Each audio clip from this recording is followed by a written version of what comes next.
China is by far the biggest risk in the world today, and the Chinese seem intent on proving it, whether they mean to or not.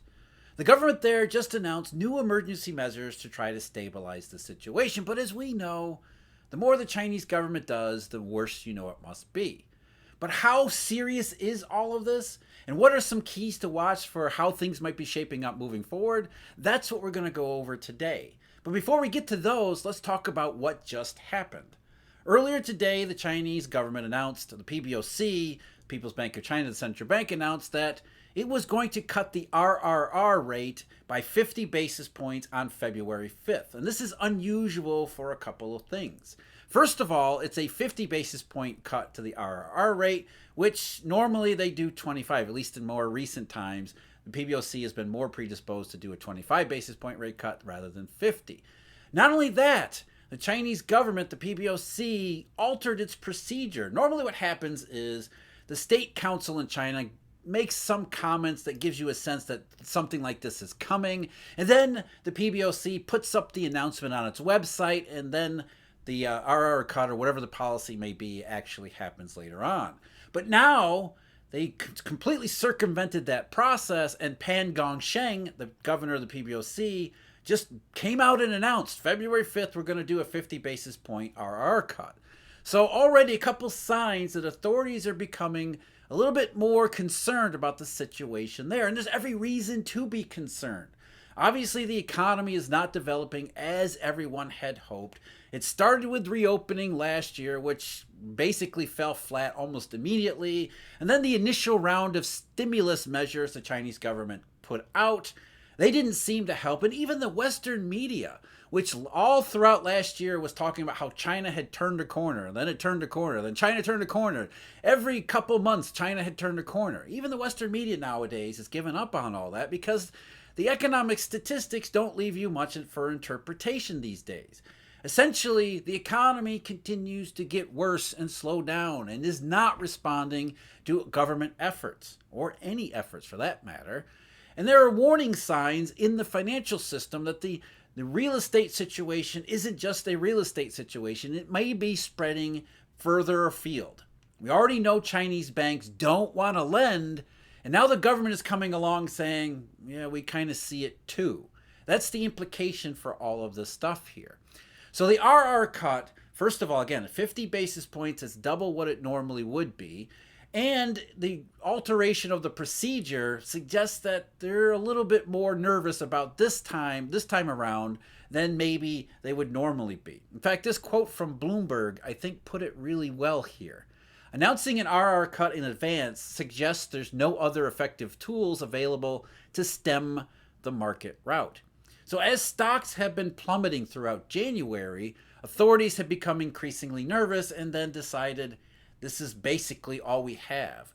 Let's just announce an emergency rate cut and hope that it works. Now, an RR cut simply means that Chinese banks will be allowed to use more of their cash holdings for whatever purposes. And the idea is quite simple enough. If you give Chinese banks more cash to use, they need to hold less in reserve for whatever on their balance sheet, then they're probably going to use it. At least that's the plan. But as we've seen in the past, these RR cuts are not stimulative. These RR cuts don't actually lead to the outcomes that everybody hopes. In fact, we see RR cuts during the worst circumstances in really Eurodollar cycles, but also as China's experiencing. We saw them, of course, 2014, really 2015 and 2016. We saw them come back again, Eurodollar number 4, that was 2018 and into 2019. And then, of course, we had RR cuts last year, too. A couple of them. So RRRs are warnings, not necessarily the solution here. And as that Bloomberg quote said, maybe they don't know what else to do. So let's throw an RR cut out there and hope it helps. Maybe it's enough sentimental stimulus that people feel confident that Chinese banks could potentially use cash when they're not likely to do so. As we said, I mean, the financial statistics, total social financing, have told us all along that Chinese banks are increasingly locking everything down. They don't want to lend, whether they have the ability to lend more cash or not. their balance sheet perceptions and constraints are overriding any positive impact that may come from having more cash available. And I think the Chinese government likely knows that, which is why the situation seems to be getting a bit worse. That was not the only thing Pan Gongsheng had to say. The PBoC governor also said that either later today or tomorrow, they were going to issue plans or going to release more specifics, though we'll wait for that, because whenever the Chinese government issues these plans, they always tend to be non-specific and general and broad, so we'll see if there's anything concrete behind it. But Pan Gongsheng said that the PBoC was working with the National Financial Regulatory Administration to help what they said quote, high quality real estate developers with funding. Now, I don't have the Chinese translation, just Google translation, whatever that means, but it suggests a couple of different things.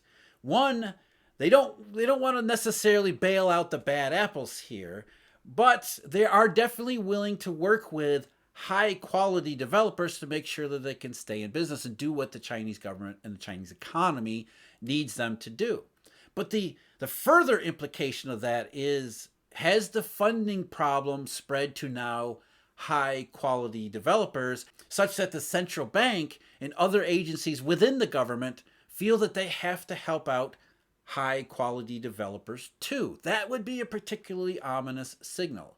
We're left speculating with limited information. We have good information on the economy, we have good information that banks don't want to lend. We don't have necessarily as much information about what's happening in developers. So this is one to keep an eye on. If they're talking about helping funding with high quality developers, that's not necessarily a good sign. It could be a sign that the real estate problem, the funding issue, illiquidity might be spreading such that even high quality developers are experiencing problems.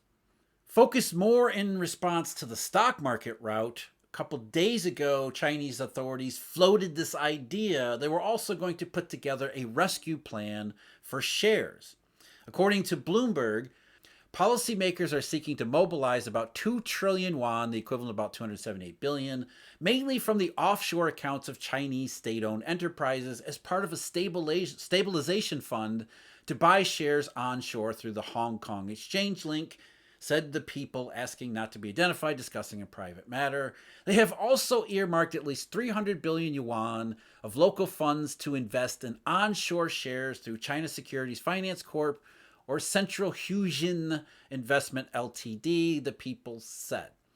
So we've got a couple of different new things coming up, including a short selling ban on Chinese stocks, which indicate authorities are increasingly unnerved by developments. And again, it all starts with the economy. The economy is not responding to previous stimulus efforts. It goes further into the real estate problem, which is not being fixed by all of the government's various efforts there targeted to property owners in particular. Banks don't want to lend. The funding situation, while not horrible, continues to send somewhat alarming signals, and we'll get to those in just a second. But overall, it's pretty clear China's authorities, because of the stock market route, which expresses some obvious and visible disdain, a lack of faith in everything about China, it's clear that they're very much spurred to action over the potential consequences of everything continuing to move in a direction Chinese authorities are attempting to stop it moving in that direction.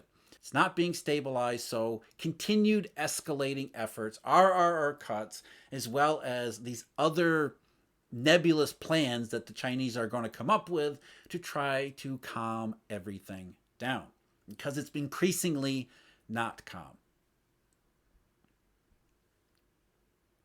So how serious is all of this? Before this week, if you asked me to rate the situation in China on a scale of 1 to 10, 1 being perfectly, ideally calm, robust, actual booming, and 10 being holy crap, there's a disorderly unwind, I would have put China somewhere around 5. Because the situation, the economy is not good and it's continuing to get worse. Obviously, as I keep saying, it's not responding to fiscal stimulus or fiscal plans or even anything that the Chinese are doing. So that's a key concerning signal. Obviously, they have the real estate problem.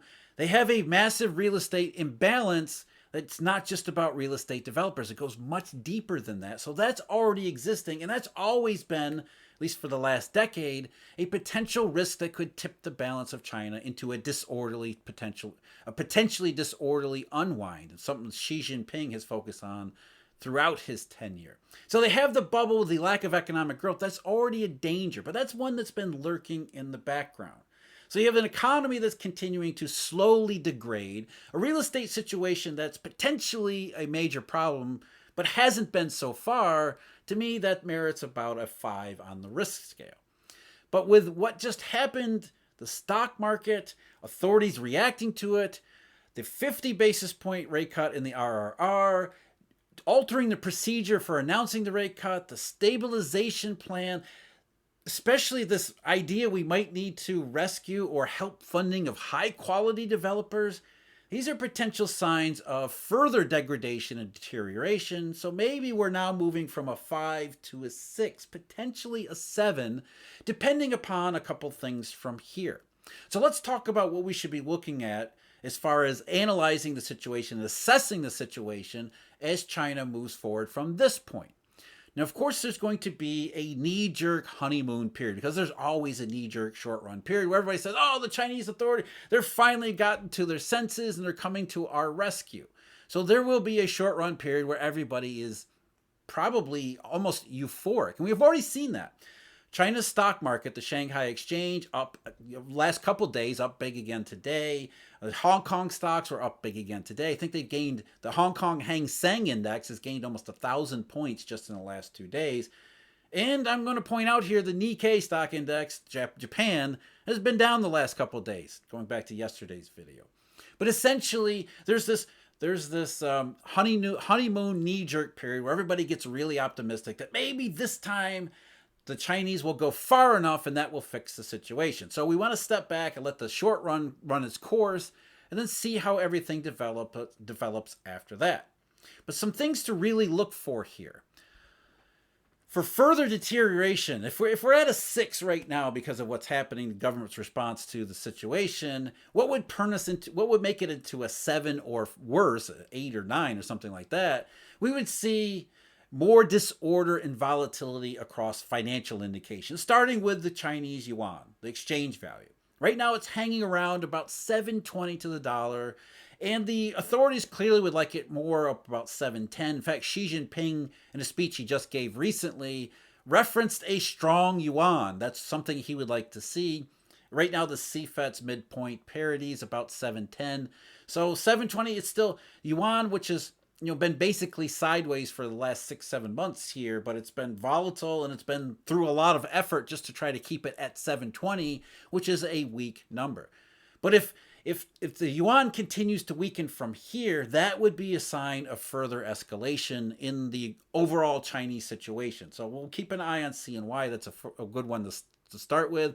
And again, as I mentioned, CNY is only around 7.20 with a massive amount of effort the last couple of days. Chinese banks have once more been spotted in the spot market as well as in the swaps market, borrowing dollars in swaps and selling dollars in spot, which basically means they're redistributing dollars the market won't to other parts of the Chinese system. So CNY at 7.20 with a great deal of effort. If CNY goes further back down to 7.30 or beyond, that would be a clear signal of deterioration. One thing to watch inside of China, specifically related to Chinese banks and the financial situation, though, not necessarily developers. I wish we had that level of detail. But we can watch repo rates and unsecured rates like SHIBOR. As far as the repo market is concerned, we mentioned repo rates had surged at the end of October and again in November. They also surged at the end of the year, which is not abnormal. But in January, repo rates have been ticking back higher again. The 7-day and 14-day repo rates, and 7 days is the more important one, the 7-day repo rates have been moving a bit higher in January, but even the overnight repo rate, which had softened in December, has been picking back up in January too. Over the last half of last year, repo rates have been elevating, and there's a bit more month-end volatility, quarter-end volatility, year-end volatility, along with the increasing repo rates overall. So if we see repo rates escalate even further, rise a little bit more, maybe a little bit more volatility while they're doing so, that would be a warning sign that liquidity is starting to really become an issue. We also have the same thing with Shibor, which is unsecured lending in money markets in China, RMB lending in China. I want to pay attention to the 3-month Shibor rate, which got up to around 260 at the end of last year before coming back down in January 2024. Why we want to pay attention to the 3-month Shibor rate versus, say, the overnight or 1-week rates is because when the system starts to become increasingly nervous, increasingly risk averse, the less you want to, as a cash provider, provide cash for a longer period of time. This is something we saw in the housing bubble, the housing crisis, really the Eurodollar shortage in 2007 and 2008. Banks stopped terming out their funding. They were only lend, if they were going to lend at all, on a very short run basis. And that's kind of what we see, just a little bit of a hint of a reluctance to term out loans, overnight unsecured loans in China, with the 3-month rate being more elevated when compared to the overnight and 1-week rates, which are somewhat moving up here too. But it's really in relation to the 3-month rate. And you also notice that the 1-week rate and the overnight Shibor rates, they don't have the same downside range that they had, say, early part of last year. So there are small hints here that liquidity is becoming more of an issue in unsecured interbank lending too. But again, that's one thing that we need to watch here is 3-month Shibor. If that starts to really move in a more determined fashion higher, that's a sign that banks are becoming more risk averse, certainly in unsecured lending in the interbank market, and they don't want to term out these fundings, that funding. So if we're already we went from a 5 to maybe a 6 here. To get to a 7 and beyond, we would see more disruption in these interbank markets. We'd see it more visibly in the CNY Yuan exchange rate. We'd see further routes in the stock market, though that might be calm for a little bit here. But we also have to keep in mind that this isn't 2009 anymore. China is in much worse shape than it was 15 years ago because the situation has changed dramatically. They no longer have the growth backdrop. They no longer have the financial capacity to absorb a massive stimulus program because they have the bubble already and lack the economic growth.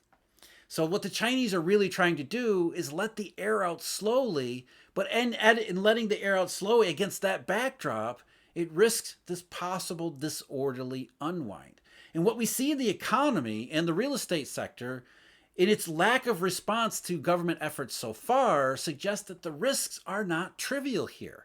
That's why we were at a 5 beforehand. And the further it goes, and the more financial volatility we see in more obvious ways, the more likely you get to that disorderly position. Now, that's not necessary. It's not a given by any stretch of the imagination here. It's not written in stone. That still remains a primary risk, but it's still just a risk. But it's a realistic one, and it's one authorities are attempting desperately to avoid.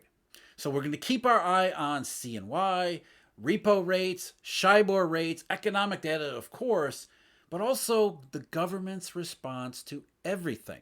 Again, as we keep saying, the more the government does, the worse you know it is. An RR cut is not going to help all that much. I mean, how many times we see RR cuts and they don't change the situation at all?